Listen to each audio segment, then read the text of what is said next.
Hey, what's up guys, it's Russian, and if you're watching this video you're probably wondering how well the 800D performs when it's completely air-cooled. Now this thing's been running for about 3 hours, and this is what I'm getting currently for temps. GPU is at 39, core 34, motherboard temps 34, and both hard drives around 25 degrees Celsius. 124, the other one's 28.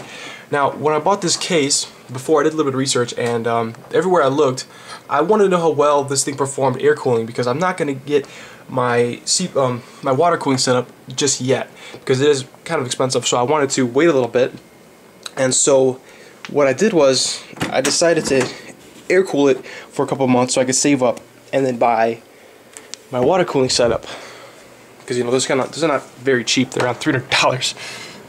So what I did was I stuck 3 120s up top, another 120 here, and then the 140 that was originally here I stuck down there, and then the 120 that was there I just left.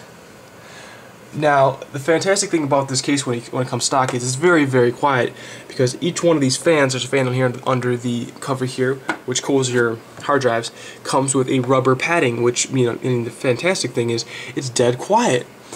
And these fans people give a lot of shit to, but they're good shit, because these fans are very, very, very quiet, and they move a decent amount of air. They don't move that much air, but they're quiet is the thing. The loudest thing in my case would be this Dominator GT RAM I have down here. The airflow, RAM cooler here is very, very loud. I have it connected to 6 volt, and the thing is, it's still very loud. Now, the way I have it set up is, I have all, if you guys didn't know, all fresh air comes in from the bottom of the case here, and there's a dust filter. So I have a 140 here blowing up air towards the 120, which further pushes the fresh air up into the actual case, and it cools the the graphics card, my GTX 465, which I don't have overclocked or anything, because these things aren't very stable. They're not the greatest cards. Probably should have read more reviews before I bought it. But the cool air travels up, and then it hits your CPU, which continues on and blows the hot air towards the back and then out the case, and whatever hot air is left in the case gets shot out the top.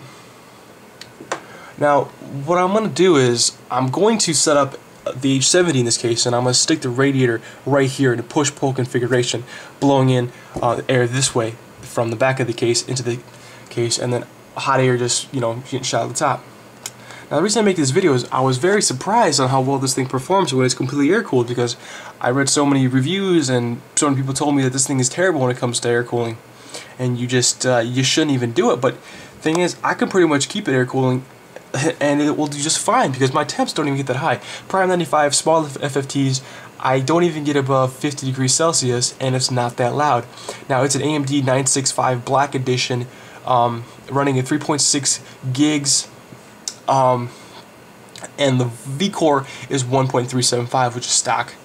This is overclocked at 2000 hertz. GTX 465. Never even touched, because I overclocked the thing, and then I get a bunch of little fragments and stuff on when I'm running Furmark. But doesn't matter. This thing cools very, very well. I mean, if you're dishing out $300 to buy this case, I'm pretty sure you can cough up another, $4. I don't know. I think it's like 60 or 70 bucks for 4 fans. I had them sleeved and stuff, so a little more expensive from frozen CPU. And I mean, it is not a bad way to go if you are planning on just air cooling this case. It's not as bad as people say it is. But that's pretty much it. I just want to make this video because I was kind of surprised how well this thing air cools. And that's pretty much it. I mean, that's all I have to say. Thanks for watching, guys. If you guys got comments, leave them. Questions, leave them. Sub if you haven't, and I'll get back to you guys if you have questions. Alright, peace. It's Russian signing out.